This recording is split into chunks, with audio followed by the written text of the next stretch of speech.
And the Ella Noel Art Museum's much-anticipated Shrimpfest coming up this Monday. Joe Moya joining me this morning to tell us all about it. Good morning. Morning. How are you today? Wonderful. How are you? Great. Come in here to talk about the Shrimpfest. Yes. Are you hungry yet? Oh, yes. You know, it's really good stuff. It's based on a food recipe from Pascal Manali out of Louisiana.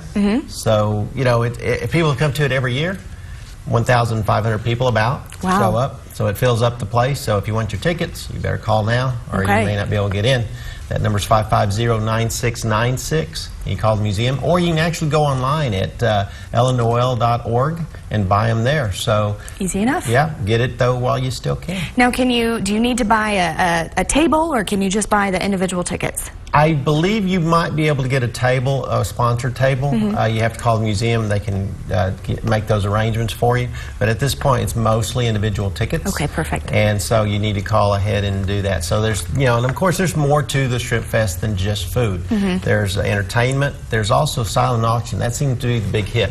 The silent auction, this year we have a lot of trips that we didn't have last year. So some of those trips, Cancun, I believe it's Cancun or Yucatan, I'm not really sure, but Wonderful. I know we've got Scottsdale, a lot of trips that you can get some really good deals on. There's also, I think Sam L. Majors gave a jewelry, so there'll be I believe that is a ticket you buy for a drawing. Okay.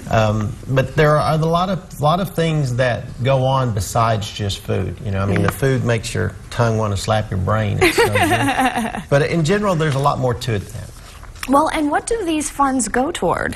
Yeah, basically they go to the fundamentals of the museum. Okay. In other words, it goes to a lot of projects, but mostly it keeps the doors open, the electric bill, the things that make it very difficult for a lot of museums to stay open because you can't get grants for. And this has been an ongoing event for 30 years. And it's helped fund the museum to keep the doors open and keep the sign out front that says free admission. And that is very unusual among museums. My wife and I visit museums all over the country, just it's more as a hobby than anything else. And this one, for the size of its town, is really, really good.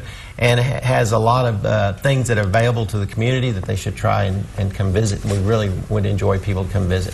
And it's free.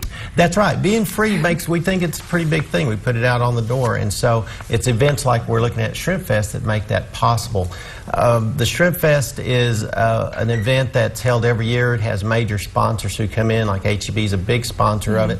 We have a lot of individuals who come in and provide the work, the man hours, the volunteer time. So if you want to volunteer and you've never volunteered for it, you can also call the museum and we can fit you in and try to get you a spot to work.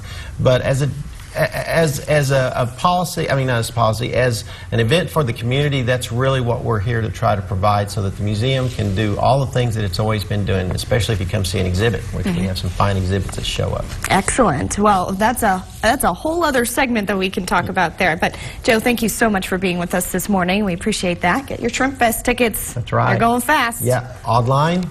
noelartmuseum.org or 550-9696, and it's at the Ector County Coliseum, Building G. That's right.